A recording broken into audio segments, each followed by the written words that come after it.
Ja nyt on vaihdettu miestä. Alajärven pelijohtaja Pekka Peltomäki kuvassa Juvan ulkokentän järjestys. Mihin paukutetaan? No nollassa ne lähtee ihan normaali. Ehkä nopeille tulevat ristiviitosella, että Kärkkäinen tulee varmasti tuohon kakkospolteen etupuolelle ja ykköstilanne nopeille tulevat kovalla sumpulla ja meidän tarkoitus on ottaa vapailla täällä kolmospolttian takaa ykköstilanteesta ja sitten tämä kakkosholoma, pitkä holoma.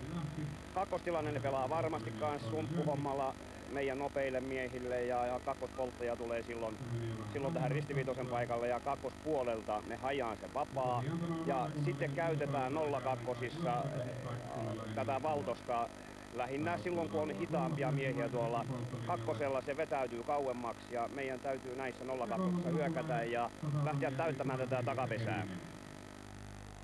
Ja sitten tietysti tämä takatilanne ja sitä ne pelaa kolmella tavalla ristivitoisella perinteisellä ja sitten tulee semmonen puolikuuja ja se on Kärkkäinen tässä puolikuussa, joka ottaa pitkät varret ja normaali perinteinen Kärkkäinen on keskellä ja hoitaa nämä pitkät varret. Että me olemme kyllä tietoisia miten ne pelaa, että me vaan saat lyönnit onnistumaan.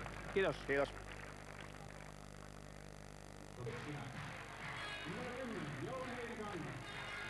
Näin, ja siinä sitten oli Alajärven pelijohtaja Pekka Peltomäen suulla pesislangia, jota kohta sitten selvitämme.